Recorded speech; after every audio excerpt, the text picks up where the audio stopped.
Good morning, brothers and sisters. Hypervigilance has always been with me since my childhood. Finding patterns thus came very naturally to me. Growing up in Bombay's docks, I learned to watch everything. The cranes were swinging, paperwork shuffling, dock workers signaling, and then a shit ton of corruption. My father, A.M. Gavarikar, is a veteran marine surveyor and an ex Indian Navy guy. I grew up watching him walk into chaoses, literal chaoses, fires, accidents, disputes, shortages, even death threats, and return with clarity, with numbers, and with trust and with facts. Cargo, I realized, wasn't just goods, it was literally trust in transit, a sort of promise we exchange when we trade currency notes.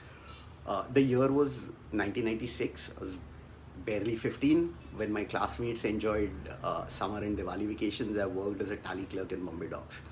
I used to note down bags, I used to note down number of bags, the weights, attending weigh bridges. So Princess Dock, Victoria Dock, Indira Docks were my playgrounds. Bombay Port Trust canteen was subsidized at that time. So four vadas we used to get for 25 paise, but one pav we used to get for 1 rupee. Anda curry must have been for 2 or 3 rupees. Life on the docks was very simple, but the times they were very complex.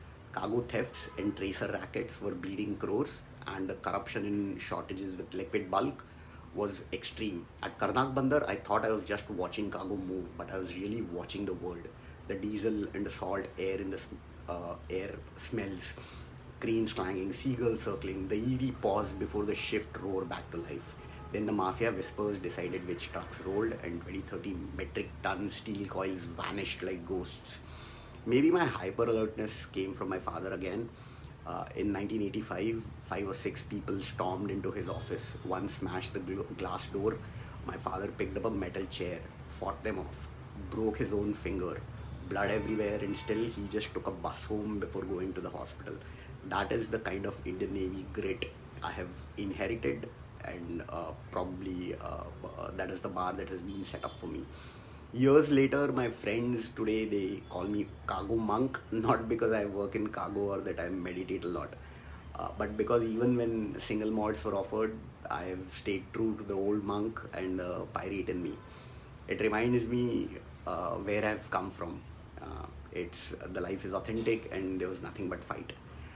Studying industrial electronics, then mechanical engineering later on, then awards and merits from Insurance Institute of India, then becoming youngest visiting faculty in marine insurance related topics, then becoming a youngest examiner.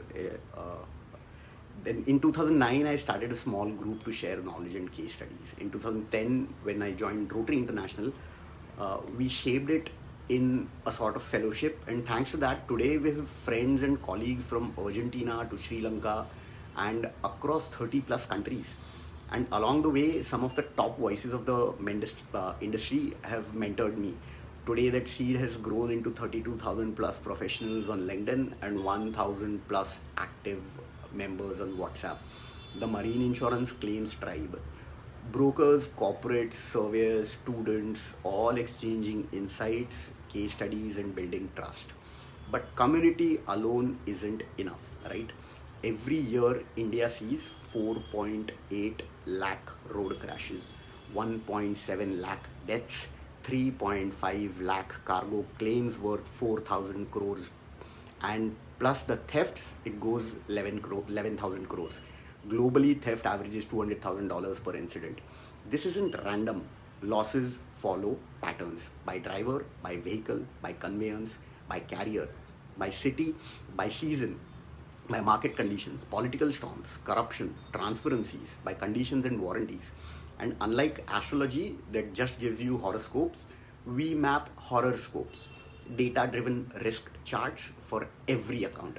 That's how we built the 7C, 8C, and 10C frameworks to measure risk across loss upon turnover, loss upon freight, and loss upon premium plus excess plus recovery deductibles to help businesses hedge rationally and not emotionally.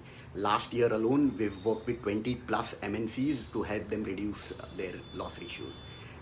Today, with networks across 30 plus countries, I know one truth. I've been blessed with mentors, peers, and friends who've shaped me. This is my way of giving it back to newcomers and to professionals who'll tomorrow become claims heads. chief underwriters, product heads, so on and so forth. My mission thus is very simple: to train the next generation of supply chain risk engineers, to give professionals the tools to see risk before it strikes, and to stop losses before they bleed balance sheets, and to make claim cycles quarterly sustainable. From Bombay docs to boardrooms to research papers to patent filing to investigating UN embargo cases, this has been my journey, and now I want to share it with you guys. If you want to go deeper like Neo, take the red pill that all of us took. Check out our masterclasses, our toolkits, join our community and a tribe, and start interacting with peers, because the future of supply chains won't be built by contracts alone or enforcing the contracts alone. It will be built by trust, and it takes we to tango. So join our book launch, join the ODC webinar, the follow-up Q&A. I would love to hear your journey in the comments and also during our event. Thank you.